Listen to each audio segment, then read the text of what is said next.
My son texted me at exactly 3:17 on a Sunday afternoon. We need distance from you. Please stop contacting us. When I pulled into the circular driveway of the mansion I'd spent 30 years paying for, every suitcase I owned was sitting neatly on the front porch. My daughter-in-law folded her arms and smiled. The locksmith just left. I looked at the new deadbolt, then at my son's car, then at the neighbors pretending not to watch from across the street. I simply nodded. Of course, I said. I'll cancel my direct deposits first. Vanessa's smile froze for half a second. Before she could recover, I added one more sentence. One more thing. Do you know who really owns this mansion? She laughed. My son laughed harder. Dad, Ethan said, shaking his head. Stop pretending. I didn't answer, because 5 minutes from now, their lives were going to begin falling apart. My name is Richard Dawson. I'm 68 years old, a widower, a retired commercial real estate investor. And until that Sunday afternoon, I believed my son still knew the difference between love and entitlement. Apparently, I was wrong. People always imagine betrayal arriving with shouting slammed doors or lawyers carrying envelopes. The truth is much quieter. Sometimes betrayal arrives as a simple text message. Sometimes it arrives after you've spent your entire life making sure someone else never has to struggle. My wife Margaret used to tell me something I'd never fully understood until that afternoon. Richard, she'd say, children don't become entitled overnight. It happens one sacrifice at a time. Back then I'd laugh. She wasn't laughing. She was warning me. I'd been away for the weekend attending a charity retreat organized by a Veterans Foundation in Asheville, North Carolina. No luxury resorts, no golf courses, just 3 days helping retired veterans transition into civilian volunteer programs. Those weekends reminded me why I'd spent decades building enough wealth to finally give something back. Ethan knew exactly where I was. Before leaving Friday morning, I'd asked him if he needed anything. He'd smiled. No, Dad, enjoy yourself. Vanessa even hugged me goodbye. Drive safely. Nothing seemed unusual. Nothing prepared me for what waited when I came home. As my SUV rolled through the front gate, I noticed something strange. The landscaping crew hadn't been there. The fountain wasn't running. One moving truck sat beside the garage. I frowned. Maybe they were remodeling something. Then I saw my luggage, every suitcase, every framed photograph, boxes labeled Dad, even Margaret's rocking chair. The same chair she'd rocked Ethan to sleep in when he was a baby. It sat beside the front steps like unwanted trash. I parked without saying a word. The movers avoided eye contact. One older gentleman quietly whispered, "Sorry, sir." That was when I knew. They hadn't made a mistake. Vanessa opened the front door before I reached it. She looked perfectly composed. Designer blouse, fresh manicure, coffee mug in one hand, as though removing me from my own home were another item on her Sunday checklist. Richard, she said. She hadn't called me Dad in years. I think it's better if we do this peacefully. What exactly are we doing? She handed me an envelope. Inside was a brochure: luxury senior living, private apartments, restaurant dining, transportation services, memory care. I looked back up. You booked me into a retirement community. We reserved a unit. I didn't ask for one. Ethan finally appeared behind her. His hands were buried in his pockets. He couldn't meet my eyes. Dad? No. He looked relieved for a second, then confused. I said calmly, don't start with Dad. Tell me what's actually happening. He took a deep breath. We've been talking with a family counselor. I didn't know that. You weren't supposed to. Vanessa stepped forward. The counselor believes healthier boundaries are necessary. I almost smiled. The counselor has met me. Silence. No, Ethan admitted. So your counselor diagnosed me without ever speaking to me. Neither answered. Vanessa crossed her arms. You've become emotionally dependent. I have. You call too often? I call twice a week. You always want family dinners? I host Sunday dinners. You expect too much. I nodded thoughtfully. I see. Ethan finally spoke. Dad, we need our own lives. I never stopped you. You always pay for everything. That sentence caught me off guard. Not because it hurt, because it explained everything.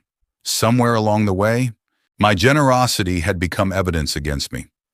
Years earlier, after Margaret passed away from ovarian cancer, I'd promised myself Ethan would never feel financial pressure.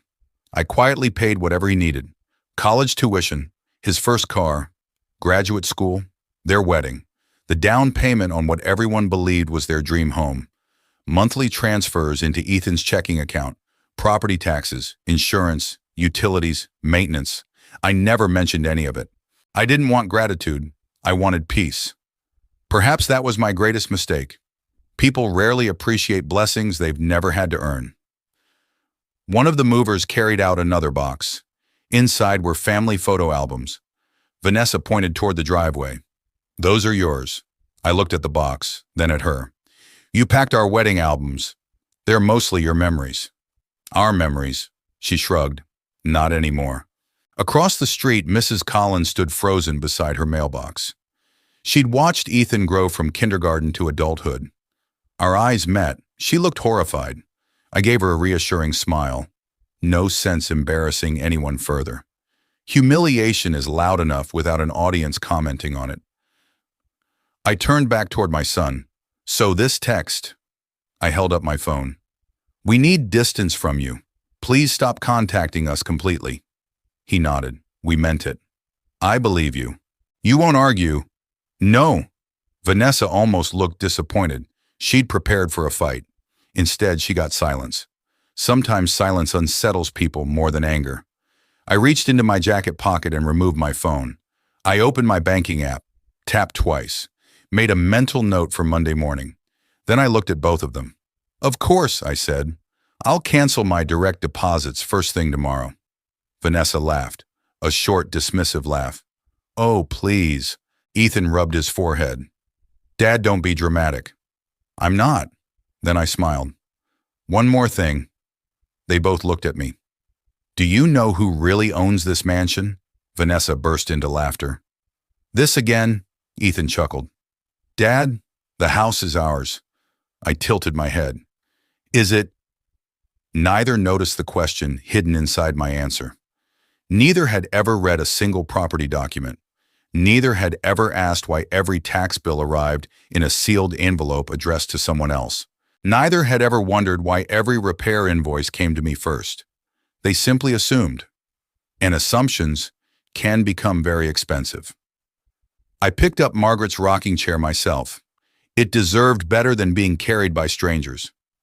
Before getting back into my SUV, I looked at my son one last time. "I hope," I said quietly, "that one day you'll understand the difference between owning a house and being allowed to live in one." Then I drove away. Neither Ethan nor Vanessa followed. Neither called. Neither knew that at 9 o'clock the next morning I already had appointments scheduled with my attorney, my banker, and the trustee who had protected one very important secret for nearly 20 years. By the time either of them realized what that secret was, they would wish they'd never changed those locks. I spent that Sunday night in a quiet lakeside inn about 40 miles away. The room overlooked a small marina where fishermen were already preparing their boats for dawn. It wasn't luxurious, but it was peaceful. For the first time in years, nobody expected me to solve a problem before breakfast. I sat on the balcony with a cup of black coffee and looked at my phone. Not a single message from Ethan. Not one from Vanessa. The silence surprised me, not because I expected an apology, because I honestly believed my son would at least ask where I was sleeping. Instead, nothing. I looked down at the old leather wallet Margaret had given me on our 25th anniversary. Inside was the same faded photograph I'd carried for over 30 years. Margaret sat on a blanket in our backyard, holding a 2-year-old Ethan on her lap while he laughed at bubbles floating through the air. I smiled. "You always saw things before I did," I whispered. She had warned me. I simply hadn't listened. Monday morning began exactly as planned. At 9 o'clock sharp, I walked into the downtown office of my attorney, Daniel Brooks. Daniel had represented me for nearly 25 years. He stood, shook my hand, then looked at my overnight bag. "You look tired." "I slept fine." "You don't look like a man who slept fine." I smiled. My son changed the locks yesterday. Daniel didn't react dramatically. Good attorneys rarely do. Instead, he quietly asked, "Did they finally cross the line?" "Yes." He nodded once. "I was afraid this day would come." That sentence reminded me something. Daniel had known the truth almost as long as I had. 23 years earlier, Margaret had been dying.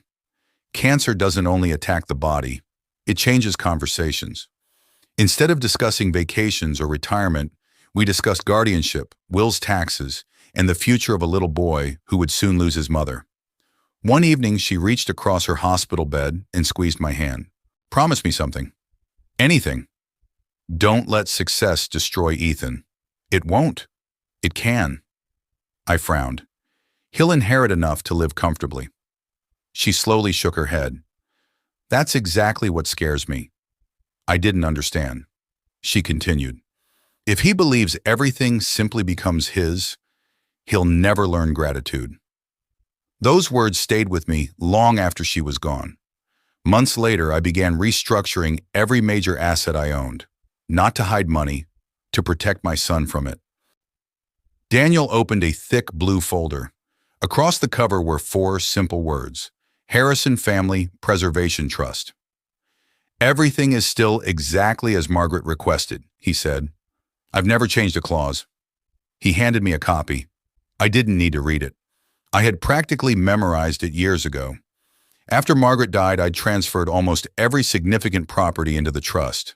Apartment buildings, commercial offices, investment accounts, the lake cabin, and eventually, the mansion. Not because I wanted to deceive Ethan, because ownership and responsibility aren't the same thing. I wanted him to inherit both, not just one. People often imagine wealthy families hiding fortunes through complicated legal tricks.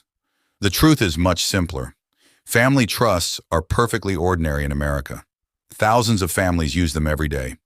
They avoid probate, protect property, provide privacy, help with taxes. Most importantly, they allow parents to decide how and when assets pass to future generations. Margaret believed inheritance should reward maturity, not age. Looking back, I think she was right. The mansion itself had an unusual history. Most people, including Ethan, believed I bought it shortly after retiring. That wasn't entirely true. I'd actually purchased the property through the trust almost 18 years earlier, after a bank foreclosure. At the time, it needed nearly 2 years of renovation. New plumbing, electrical work, roof replacement, foundation repairs. It had been one of the biggest investments of my life. Every improvement had been approved through the trust. Every contractor reported to me. Every invoice arrived in my office. When Ethan married Vanessa, I invited them to move in. "It'll save you money," I'd said. "You can stay as long as you need." That was the exact sentence. Stay, not own, not inherit, stay. Apparently, those 2 words meant very different things. Daniel leaned back. "I assume you want to begin removing financial support." "I don't want revenge." "No. I want reality," he smiled. "I've always admired that about you." Reality doesn't yell. It simply arrives. Around noon, I met my CPA, Linda Chen. She already had spreadsheets waiting. Linda had managed my finances for 15 years. She knew every recurring payment by heart. She adjusted her glasses. "You've made your decision. I have." She turned the monitor toward me. The list seemed endless.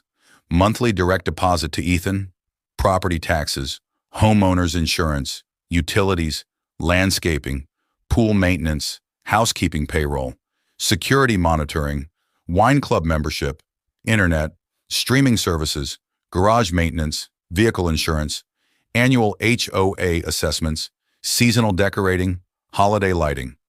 I stared at the numbers. For years, I'd barely noticed them. They were simply part of taking care of my family. Linda quietly asked, "Do you know the monthly total?" "I've never added it." She clicked one button. The total appeared, $18,462.17 per month. I blinked. I honestly had no idea. "You've been supporting 3 generations of expenses." I laughed softly.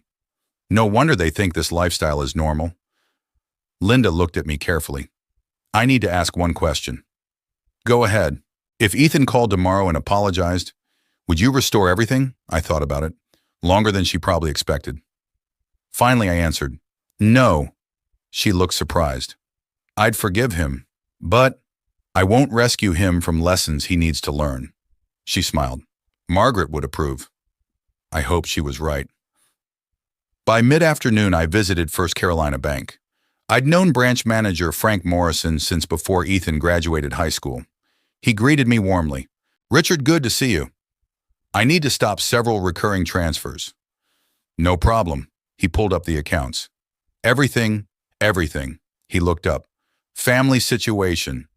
Unfortunately. Frank nodded. He didn't ask another question. Experience teaches bankers the same lesson as lawyers. Money tells its own story. Driving away from the bank, memories flooded back. I remembered Ethan's first Little League game. He'd struck out 3 times. On the drive home, he cried, I'll never be good enough. I'd parked beside a cornfield and told him something my father once told me. The world doesn't owe you another chance. But if you keep showing up, life usually gives you one.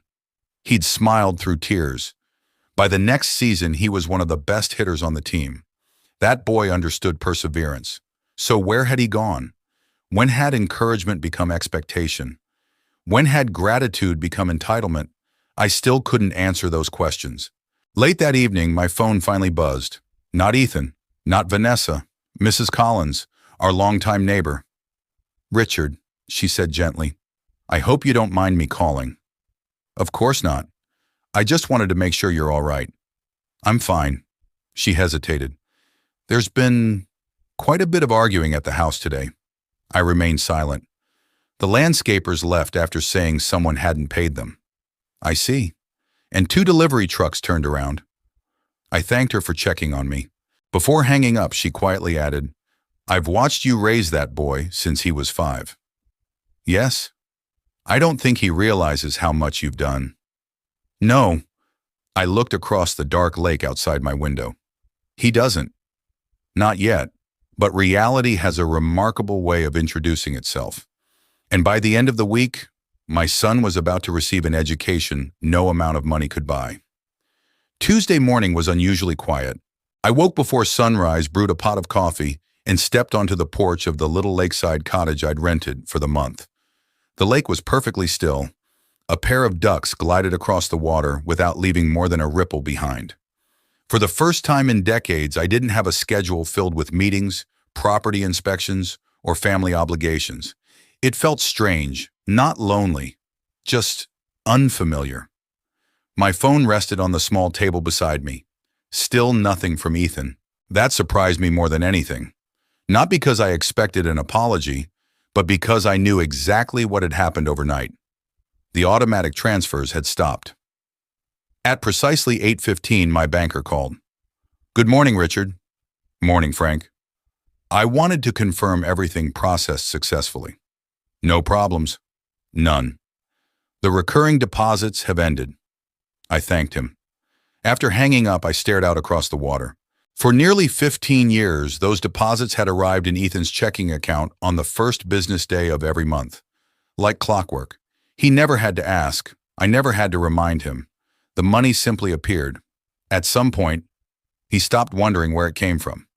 Around 10 o'clock, my CPA, Linda, emailed confirmation that every remaining household payment had also been canceled. Landscaping contract, housekeeping payroll, pool maintenance, private security monitoring, utilities billed through my office, property insurance reimbursement, everything. Perfectly legal, perfectly documented, perfectly quiet. No dramatic confrontations, no angry speeches. Reality rarely announces itself. It simply arrives. At 10:42, my phone rang. Ethan. I looked at his name for several seconds before answering. Morning. Dad. His voice sounded irritated. My bank says the transfer didn't come. I know. What happened? I canceled it. Silence. Then, why? You asked for distance. What does that have to do with anything? I almost laughed. Everything. Dad, that's completely different. Is it? The money isn't about us talking. No, it's about helping your family. I have. For years. He sighed loudly. Come on, Dad. No. Another long silence. Then he lowered his voice. Vanessa's upset. I'm sorry to hear that. You can't just stop. I already did. His tone hardened. So this is punishment? No. It's boundaries. He didn't answer. Finally, he muttered, I'll call you later. I'll be here. The line went dead. About an hour later, Mrs. Collins called again. I hope I'm not bothering you. Not at all. You've got quite a show going on over here. I smiled. What happened? The landscaping crew came, and they said they hadn't been paid. I nodded. They packed everything up and left. What else, Joe?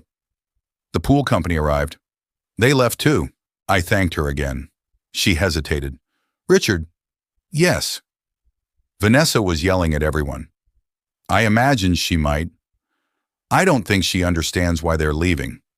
No, she kept saying there had to be some mistake. There wasn't. Mrs. Collins sighed. I've lived across from your family for 20 years. I know. I've never seen that house so quiet. Neither had I. By Wednesday afternoon, the situation had accelerated. Another call came, this time from Carlos, the property manager I'd worked with for nearly 12 years. I wanted you to know something. What is it? The HVAC contractor stopped by. And they wouldn't begin the seasonal maintenance because the account was closed. I nodded. Thank you. They asked whether the homeowners wanted to reopen billing. What did you tell them? I told them only the legal owner could authorize that. Good. Carlos hesitated. I also received a phone call from your daughter-in-law. I couldn't help smiling. What did she want? She demanded copies of every maintenance contract. What did you say? I told her she wasn't listed as the property owner. He chuckled softly. She didn't like that. I imagine not. That evening, I decided to visit an old friend. George Harrison, no relation despite the last name, owned a small diner outside Asheville. We'd met years earlier through a veterans charity. He poured me coffee before I even sat down. You've got that look. What look? The one that says you're carrying something heavy. I told him everything, not every financial detail, just the story. When I finished, George quietly wiped the counter. My father kicked his own dad out once. He thought Grandpa was interfering. What happened? 6 months later, Dad realized Grandpa had been paying half the farm bills. I smiled faintly. How'd it end? Dad cried harder, apologizing, than Grandpa ever cried leaving. George leaned closer. You know what Grandpa told him. What? Pain teaches lessons that comfort never can. Those words stayed with me all evening. Thursday morning brought another unexpected call. This time it was my insurance agent. Richard, I wanted to verify something. Go ahead.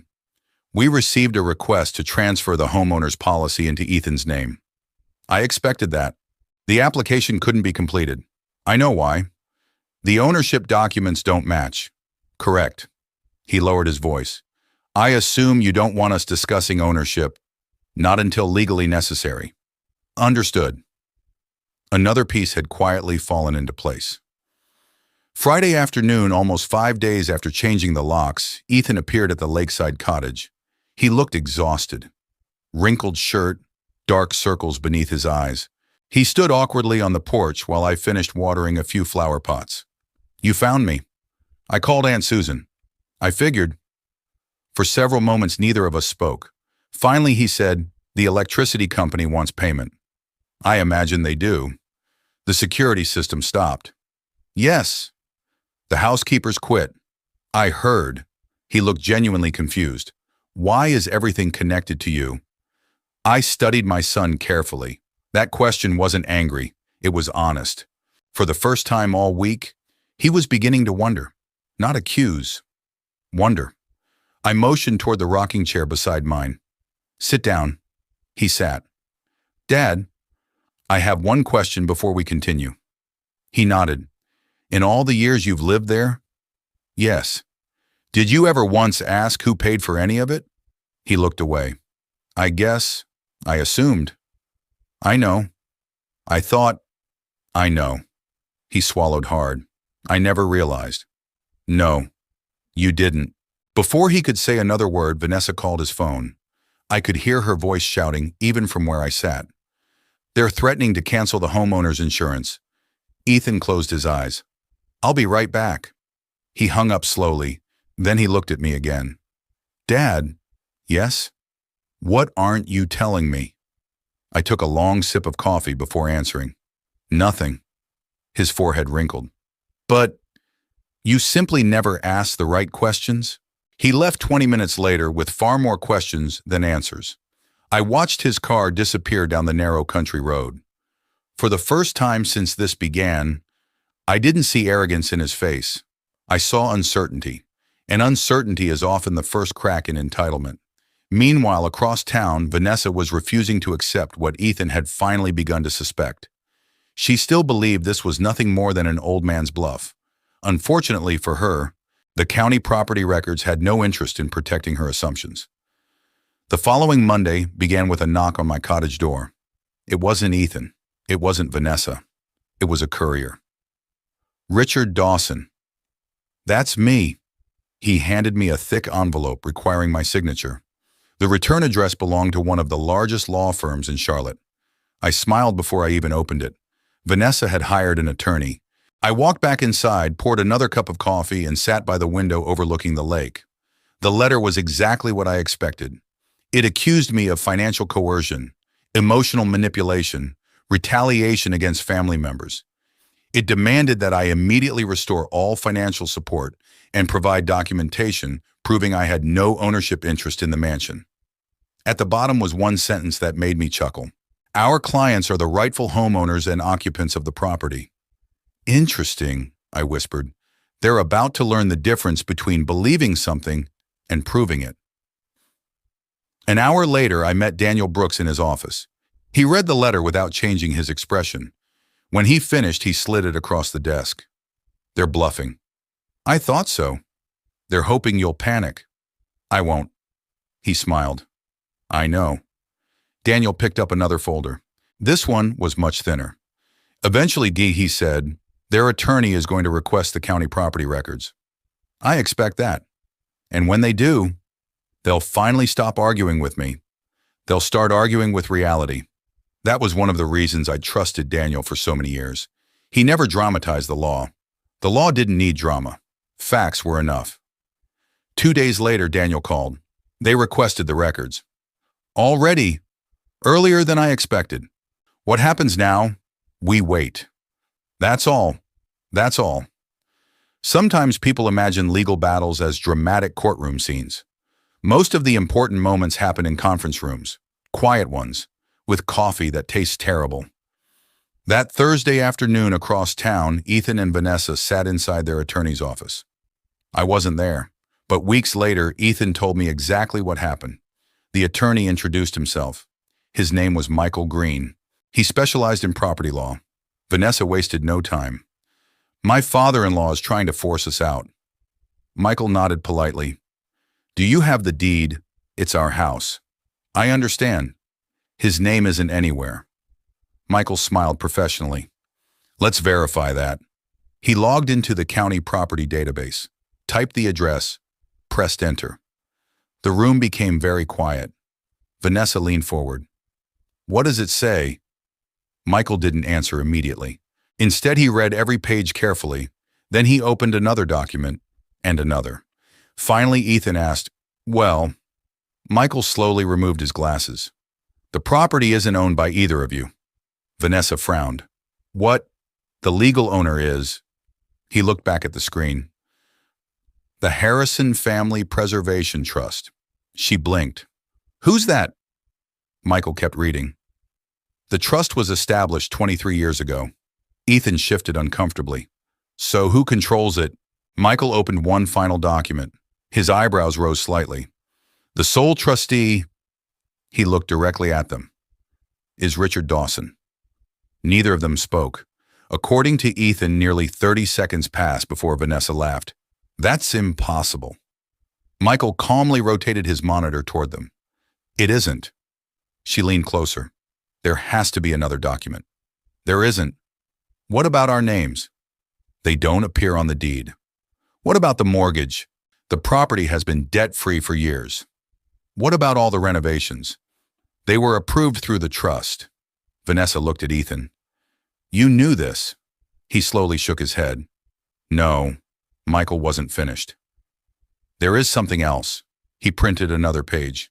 This trust contains distribution conditions. What does that mean? Ethan asked. It means ownership doesn't automatically transfer. Vanessa folded her arms. Then when do we inherit it? Michael looked uncomfortable. That depends. On what? The terms written by the grantors. He slid the papers across the table. Ethan later admitted his hands were shaking when he picked them up. The language was surprisingly simple. Margaret had insisted on that. No confusing legal jargon, just clear instructions. The mansion and several other properties would eventually pass to Ethan only if he demonstrated responsible financial management, maintained stable employment, avoided significant legal trouble, and maintained a respectful relationship with immediate family members. Vanessa stared at the page. That's ridiculous. Michael quietly replied, whether it's ridiculous or not, it's legally enforceable. She looked furious. So because he says we weren't respectful, Michael interrupted gently. It doesn't matter what he says. What? The trustee has documentation. What documentation? Financial records. Communication. Property expenses. Trust meeting notes. And according to these files, he paused, there appears to be a history spanning more than 20 years. For the first time, Vanessa had no response. Later that afternoon, Daniel called me. They know, I smiled. How'd they take it? About as well as you'd expect. I imagine Vanessa was angry. Very. And Ethan? Daniel hesitated. He asked a question. What was it? Why didn't my father ever tell me? I looked out across the lake. There it was. Not anger, not denial. Confusion. Sometimes confusion is healthier than certainty, especially when certainty has been built on false assumptions. The following morning my phone rang. It was Ethan. His voice sounded completely different. Quiet. Careful. Dad, good morning. I met with an attorney. I know. You knew. I assumed. He hesitated. The trust? Yes. Is it real? It is. You own the house. The trust owns the house. But you're the trustee. Correct. He took a long breath. I don't understand. I know. Why didn't you tell me? Because you never asked. Silence. I know what you thought. I grew up there. Yes. You always said it would stay in the family. It still will. He sounded almost desperate. Then why all these conditions? I closed my eyes. Because your mother asked me to protect you. From what? From believing that love and entitlement were the same thing. He didn't answer. After nearly a minute, he quietly asked, did Mom really write that? Every word. His breathing became uneven. I've never even seen those documents. No, you weren't supposed to. Not until the time was right. Another long silence filled the line. Finally, he whispered, I think I made a terrible mistake. I didn't rush to comfort him. Some realizations deserve a moment of silence. Because if someone truly understands what they've done, the silence hurts far more than any lecture ever could. But while guilt was beginning to soften Ethan's heart, Vanessa was heading in the opposite direction. She wasn't interested in apologies. She wanted to find a way around the trust, and she was about to make the biggest mistake of all. The first sign that something had changed wasn't a phone call. It was an apology. Not from Ethan, from someone I never expected. Carlos, the property manager, called me on a rainy Tuesday afternoon. I thought you should know, he said. What happened? Mrs. Dawson came by the office. I smiled. There isn't a Mrs. Dawson anymore. He chuckled awkwardly. Sorry, Vanessa. What did she want? She demanded copies of every trust document. And I told her I couldn't release confidential records. How did she take that? Carlos was quiet for a moment. She threatened to sue me. I figured. Then she threatened to report the trust. For what? She never explained. I sighed. When people run out of facts, they usually reach for threats. That's exactly what it sounded like. After we hung up, I found myself feeling less angry than tired. Vanessa wasn't fighting for a home anymore. She was fighting to avoid admitting she'd been wrong. There was a difference. 3 days later, Daniel called. "I've got good news." "I'm listening." Vanessa's attorney withdrew. That was quick. He reviewed the trust, and he advised his clients they had virtually no chance of challenging it. I nodded. Smart man. He also told them something interesting. What? If this ever reached a courtroom, the judge would probably ask why someone who contributed nothing toward purchasing or maintaining the property believed they were entitled to ownership. I laughed quietly. That must have been an uncomfortable conversation. I imagine it was. Meanwhile, reality continued doing what reality does best. It kept arriving, without emotion, without revenge, simply one bill at a time. The homeowner's insurance renewal came due. The utility companies required deposits before continuing service. The pool developed a filtration problem that cost nearly $6,000 to repair. A storm damaged several large oak trees near the back fence.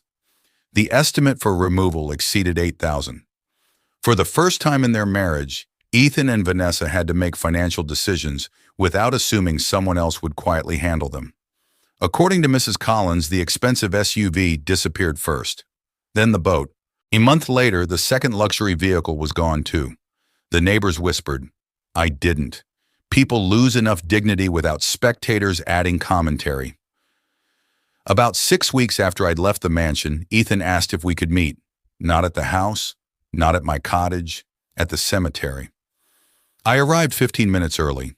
Margaret's headstone sat beneath a large maple tree that had begun turning shades of gold and crimson. I placed fresh white roses beside the stone. A few minutes later, Ethan walked slowly up the hill. He looked different, not because he'd aged, because something inside him had. He carried a small cardboard box. Without saying a word, he set it beside our bench. "What is it?" I asked. He opened the lid.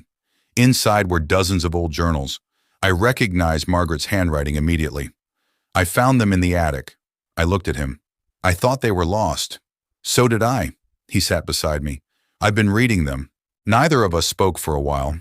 Finally, he cleared his throat. "I didn't know." "Know what?" "Everything." His voice cracked. "I didn't know Mom kept journals. She wrote almost every night." "I read one from when I was 7. I smiled. "She loved writing." He nodded. "She wrote that you worked 16-hour days." I stayed quiet. "She wrote that you sold your Corvette." "I did. To pay for my private school." "Yes." He looked down at his hands. "She wrote that, after she got sick," his voice disappeared, "you secretly refinanced the apartment building so she'd never worry about medical bills." I closed my eyes. Margaret had promised she would never tell Ethan. Apparently, she'd waited until after she was gone. "I never knew," he whispered. "I know." "I thought you were always successful." I smiled sadly. "I wasn't." "We struggled. For years." "Why didn't you tell me?" "Because children shouldn't carry adult burdens." Tears rolled down his face. "I thought everything just existed." "I know. I never asked where anything came from." "No. You just made life work." I nodded. That was my job. He picked up another journal. There was one sentence I couldn't stop thinking about. "What was it?" He opened to a bookmarked page. Mom's handwriting filled the paper. "If Richard ever seems overprotective after I'm gone, I hope Ethan understands it isn't because his father wants control. It's because loving someone deeply always looks a little excessive to people who haven't had to lose them." Ethan couldn't finish reading. He lowered the journal and buried his face in his hands. "I've been so unfair." I rested a hand on his shoulder. "You've been human." "No, I've been selfish." There was no point arguing. Growth begins when people name their own failures. A week later, something unexpected happened. Vanessa called me. I almost didn't answer. Almost. "Hello?" For several seconds, she didn't speak. Finally, she said, "I owe you an apology." I waited. I judged you before I knew you. I remained silent. I convinced Ethan that accepting your help meant you expected control. Still, I said nothing. Then her voice broke. My own father left when I was 12. That caught me off guard. I spent my whole life believing financial help always came with strings attached. I listened carefully. So every time you paid for something, she sniffled. I assumed you were keeping score. I wasn't. I know that now. She took a shaky breath. I read Margaret's journals too. That surprised me. Ethan showed them to me. And I finally understood why you never reminded us about money. She paused. You wanted us to feel safe. Yes. Instead, you felt controlled. Yes. I'm sorry. For the first time since all this began, I believed her. Not because of her words, because there was no anger left behind them, only regret. A few days later, Ethan invited me to dinner. Not at the mansion. They had moved into a modest 3-bedroom rental across town. When I arrived, Ethan opened the door himself. No expensive wine, no catered food, just homemade chili simmering on the stove.